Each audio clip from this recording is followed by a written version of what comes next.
अस्सलाम वालेकुम नाज़रीन, पाकिस्तान अदबी फ़ोरम के चैनल में आपका स्वागत है। हम यहाँ आपकी खिदमत में मारूफ मज़ार निगार व शायर अज़ीम काजी की ज़ेर तबाह किताब घोड़ा पौड़ी किस्त बार पेश करने की सआदत हासिल कर रहे हैं। आप इस कहानी में अज़ीम काजी के लतीफ़ हिस्से मज़ाह से भरपूर लुत्फ़अंदोज़ होंगे। नाज़रीन, घोड़ा पौड़ी की तमाम किस्तें देखने के लिए ज़रूरी है कि आप हमारे चैनल को सब्सक्राइब कर लें और साथ ही बेल आइकॉन को भी क्लिक कर दें ताकि हमारी हर नई आने वाली वीडियो का नोटिफिकेशन आपको मिलता रहे। शुक्रिया। कहानी शुरू करने से पहले मुसन्नफ़ का हल्का फुल्का तारफ़ ज़रूरी है। इस सिलसिले में अपनी किताब में वो ख़ुद यूँ रकम तराज हैं। काजी अब्दुल गफ़ूर नाम है और उस्ताद मोहतरम हज़रत आज़म तौकीर ने बग़ैर सोचे समझे अज़ीम काजी के ओहदे पर फैज़ कर दिया। 2 नवंबर 1976 को शहर कबूला के करीबी गांव 93B में पैदा हुआ। वालिद ग्रामी काश्तकारी जैसे बेफैज़ शोबा से वाबस्ता हैं और ताहयात रहेंगे इंशाअल्लाह। वाजिबी सी तालीम अपने गांव की ठंडी छाँव में हासिल की और आला तालीम हासिल करने की गर्ज से दीपालपुर शरीफ की सरजमीन पर कदम रखे। यहाँ तालीम के साथ साथ मुख्तलिफ़ अनवा के उलूम व फ़नून मुख्तलिफ़ असातिज़ा से सीखे और मज़ीद ज़लील ख्वार होने के लिए लाहौर की सरजमीन को मुक़द्दस जाना और मुँह उठाए चले आए। तो चलिए नाज़रीन, शुरू करते हैं घोड़ा पौड़ी की वीडियो। तो नाज़रीन, मुलाहज़ा हो घोड़ा पौड़ी की दूसरी किस्त। बगौर देखने के बाद इतना तो साबित हो गया था कि यही वो अनमोल चीज़ है जो हमें काफ़ी अरसा से दरकार है। यहीं हमें मौसूफ़ की साइज़ वाली बात भी समझ में आ गई। वो वाकई छोटी बड़ी होती हैं, लेकिन इनमें उम्र की कैद नहीं होती। छोटी भी शायद उसी ने बनाई हो जिसने बड़ी। इसमें इख्तलाफ हो जाना एक अलग बात है। हमने छोटी मांगी, कहने लगे भाई चेक कर लो। हमने कहा कि जनाब क्या इसका इंजन खोल कर चेक करना पड़ेगा? कहने लगे बेटा इसका इंजन नहीं होता, बस इधर उधर करके देख लो। चनाचे उसकी बात पर अमल करते हुए इस बेज़बान को इधर उधर दाएं से बाएं, आगे से पीछे और बाएं से दाएं अच्छी तरह चेक कर लिया। इसकी सिर्फ एक टांग कमज़ोर थी, इसके अलावा हमें इसमें कोई और जिस्मानी कमज़ोरी नज़र नहीं आई। इस वजह से ज़्यादातर 3 टांगों पर खड़ी नहीं हो सकती थी। मैंने सौदागर से कहा इस बेचारी का इलाज वगैरह कराना था। अगर इसके वालिदैन ज़िंदा होते तो इसका हर किस्म का ख्याल रखते। बोले ठीक है, कोई बात नहीं। हमारे सवाल का ये जवाब तो ना था। बहरहाल खामोश हो गए। 3 टांगों की हालत में अगर कोई इस पर चढ़ने की कोशिश करता तो वो दांतों के बल गिरता और बतीसी निकल कर बाहर आ जाती। एहतियातन उसकी कमज़ोर टांग के नीचे ईंट का टुकड़ा या इस किस्म की कोई ठोस चीज़ रख दी जाती और वो अपने आप को काम के लिए तैयार समझती और काम करने वाला भी मुतमिन होकर काम करता रहता और गिरने से इत्तफाकन बच जाता। अब घोड़ा पौड़ी उठाने की बारी थी। हम तो कम खाने की वजह से ऐसे कामों में अक्सर दूर ही रहे। कारीगर ने हमारी परेशानी भांप ली। उसने किसी शख्स को आवाज़ दी, ओए फीके, ओए फीके। फीका तो शायद मंग पता खेल रहा था। उसने पूरे ज़ोर से आवाज़ दी, ओ फीके दे पुत्र इधर आ। अब जो फीके ने आवाज़ सुनी तो दूर से ही नाक को हवा में लहराते हुए आगे बढ़ा और हमारी तरफ आने की कोशिश करने लगा। मुझे यूँ महसूस होने लगा जैसे हमारी बू सूंघ रहा है। यार ये घोड़ा पौड़ी बाबू जी के साथ ले जाओ, जगह भी देख लेना क्योंकि तुझे वापस भी लेकर आनी है। अभी गई भी नहीं और उन्होंने लाने वाली बात भी सुना दी जैसे पहले कभी हमने ली ही नहीं। फीके ने बड़ी बेरहमी से उसके अंदर घुसकर घोड़ा पौड़ी को उठाया और अपनी ज़ाती गदा गाड़ी के पास लाकर रख दिया। कारीन, गदा गाड़ी से मुतल्लिक़ चंद बातें ज़हन नशीन कर लें। हो सकता है कि बदकिस्मती से कल आपका भी इन चीज़ों से वास्ता पड़े। गदा गाड़ी के भी 2 ही पहिए होते हैं। रक्षा इन हशरातुल अर्ज़ से सीनियर होता है क्योंकि इसके 3 पहिए होते हैं, ख़्वाह छोटे हों। कश्ती नुमा बाडी पर मुश्तमल तांगे में और गदा गाड़ी में फ़र्क सिर्फ इतना है कि तांगे के आगे घोड़ा होता है और इस गाड़ी के आगे गधा या गधी जिसके नसीब अच्छे हों। ये सआदत उसी के हिस्से में आती है। फीका अब मुझसे मुखातब हुआ, बाबूजी इसे कहाँ लेकर जाना है? मैंने कहा कि मैं बज़ाते खुद तुम्हारे साथ हूँ, जगह बताने की कोई ख़ास ज़रूरत नहीं। ऐसे लोग जगह पूछने के बाद मरासम बढ़ाने के लिए भी बिला वजह दुआ सलाम रखते हैं। हालांकि रात गई बात गई, फिर भी क्या मतलब? जनाब जाना कहाँ है? टट्ठे खूह। मैंने तुमसे कह जो दिया कि मैं भी तुम्हारे साथ हूँ। उसने गुस्से से मेरी तरफ देखा और दिल ही दिल में हमसे तमीज़ से बात ना करने की कसम खाई। इसे उठाने में मेरी मदद करो बाबूजी। इसने कहा, ना जी ना, ऐसा काम तो मैंने ज़िंदगी भर नहीं किया। सियाने कहते हैं ये बहुत सख्त गुनाह होता है। मैंने फिर कहा। फिर वो कहने लगा, मैं रेडी को बैक करता हूँ और तुम भाग कर गेट खोलो। वो तो मुझे इस तरह हुक्म दे रहा था जैसे मैं इस पर दर्जा चहारम का मुलाजम लगा हूँ और वो पूरे माह की तनख्वाह मेरी हथेली पर ही रखता हो। मैंने कहा, जल्दी करो, मेरे उस्ताद जी इंतज़ार करते होंगे। बाबूजी आप फिक्र ना करें, हम अब भी पहुँचे कि पहुँचे। ये बहुत तेज़ दौड़ती है बाबूजी। बड़े बड़े मुकाबलों में हुस्न दौड़ में बेहद इनाम जीतने में कामयाब हुई है।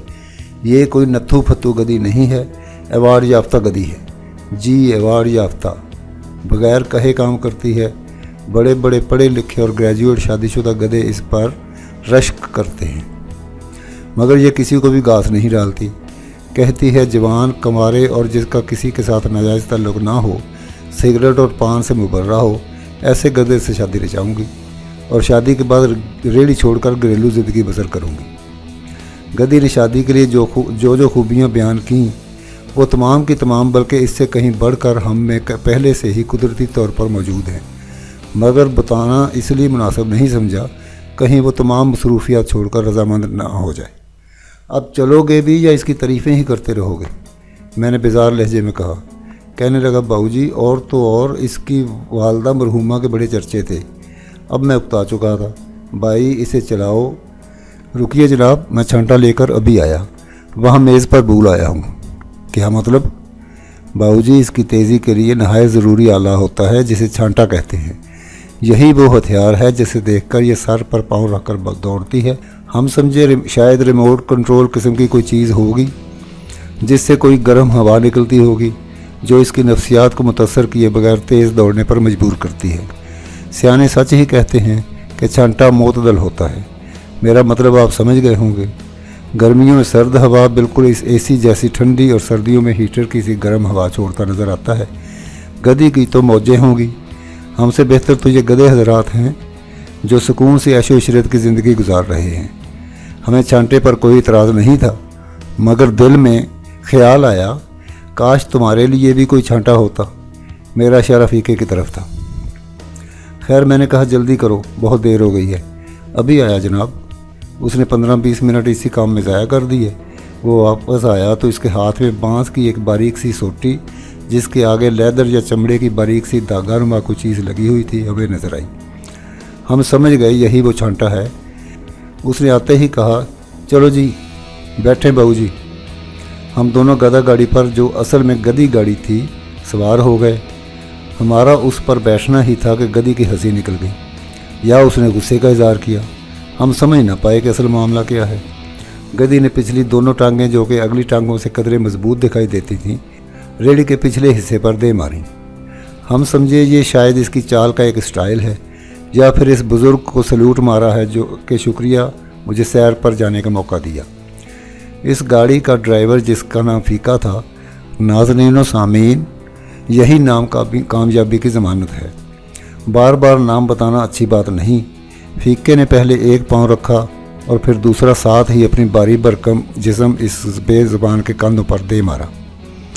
हम भी रेडी पर आराम व शर्मिंदगी से ये सोचते हुए बैठ गए कि यहाँ कौन सा हमें कोई जानने वाला है जो तानाज़नी करेगा कि आप भी गधा गाड़ी पर सफ़र करने वाले लोग हैं। फीका इसकी लगामें पकड़ कर खड़ा हो गया, छांटे को हवा में लहराया और साथ ही कहा, चल भी भूलिए। इसका यही कहना था कि वो दरमियानी रफ्तार के साथ आहिस्ता आहिस्ता दौड़ी। हम गेट से टकराते टकराते बाल बाल बचे। हमने कहा, रोको भाई रोको, सुनते नहीं हो, रोको अपनी इस कुछ लगती को। उसने पूरे ज़ोर से लगामें खींची। बोला, क्या हुआ बाबूजी? उसके मुंह से ये अल्फाज बहुत अच्छे लगे। तमाम के तमाम गुस्से पर पानी फेर दिया। कहा, देखते नहीं हो कितना बड़ा एक्सीडेंट होना था। हमने तो अभी शादी तक नहीं की और ऊपर से पूछते हो क्या हुआ। वैसे बहू जी, जैसी आपकी सेहत है आपको ऐसे काम जेब नहीं देते, क्या ज़रूरत है शादी की। उसने मासूमियत से कहा, तमीज़ से चलाओ, ज़्यादा बातें करने की ज़रूरत नहीं, ऐसे ही मुफ्त में फ्री होते जा रहे हो। ध्यान से चलाओ, बैठो जी, आप आराम आराम से चलते हैं, आप नाराज़ मत हों। मैं उसकी बातों में आकर फिर बैठ गया। कुछ फासला तय करने के बाद गधी ने गधों वाली हरकतें शुरू कर दी, कभी सड़क के इस तरफ और कभी उस तरफ। हमें इसके ऐसे चलने पर कोई इतराज़ तो नहीं था और ना ही होना चाहिए। दिल में ख्याल आया कि ये शायद अपनी जवानी दिखा रही हो और शायद इसे भी वन व्हीलिंग की बीमारी लग गई है, मगर बाद में फीके ने यह इंकशाफ किया कि ये इसका कसूर नहीं है, सड़क ही ऐसी है, जा बजा फोड़े फिंसियाँ निकले हुए हैं। मैं खुद इसका स्टीयरिंग घुमा रहा हूँ। सड़क नहायत ही फटी पुरानी और बुसीदा थी। ये सड़क शेरशाह सूरी ने बनवाई थी और ये इसका पहला और कामयाब मनसूबा था, लेकिन ज़्यादा इस्तेमाल होने की वजह से अब ये सड़क महकमा आसार कदीमा वालों की तहवील में है। उसका तमाम तर चंदा जो कि लोगों से टैक्स की सूरत में लिया जाता है, यही तंजीम वसूल करती है। तंजीम वाले इसे अब अपने आबाओ अजदाद की आखिरी निशानी समझकर मुरम्मत करवाना गुस्ताखी समझते हैं। वैसे भी तरक्की याफ्ता कौमें अपने बड़ों का बड़ा अदब व एहतराम करती हैं। हमारे दौरे हुकूमत में पहली जमात के कायदे पर ये अल्फाज नुमायाँ और जली हरूफ में लिखे गए थे, बड़ों का बड़ा ही अदब करो, ख्वाह तुम्हें कुछ भी करना पड़े। वही कौमें तरक्की करती हैं जो अपने बुज़ुर्गों का एहतराम करती हुई नज़र आती हैं। हमारी कौम भी बड़ों का अदब करने में कोई कमी नहीं छोड़ती, लेकिन अब ज़राए इब्लाग, TV, VCR, CD players, cable networks, PCR time जो कि लाहौर से पूरे पाकिस्तान में तरसील होते हैं, ने आकर कुछ कमी कर दी है और बड़ों ने भी बहादुरी से कोई बड़ा नोटिस नहीं लिया। फरमाते हैं अगर बच्चे बड़ों का अदब नहीं करते तो इससे अदब को क्या फ़र्क पड़ता है। कोई ना कोई नौजवान दिन में एक आध मरतबा कुछ ना कुछ अदब कर ही लेता है, जिसे तमाम बड़े जिनका जिक्र अदब में है स्टोर कर लेते हैं, और जब कोई बेअदबी या बेइज्जती करता है तो वो स्टोर शुदा अदब डाल का काम देता है। इसलिए अदब की सेहत पर कोई ख़ास फ़र्क नहीं पड़ता। तो नाजरीन, ये थी घोड़ा पौड़ी की दूसरी किस्त।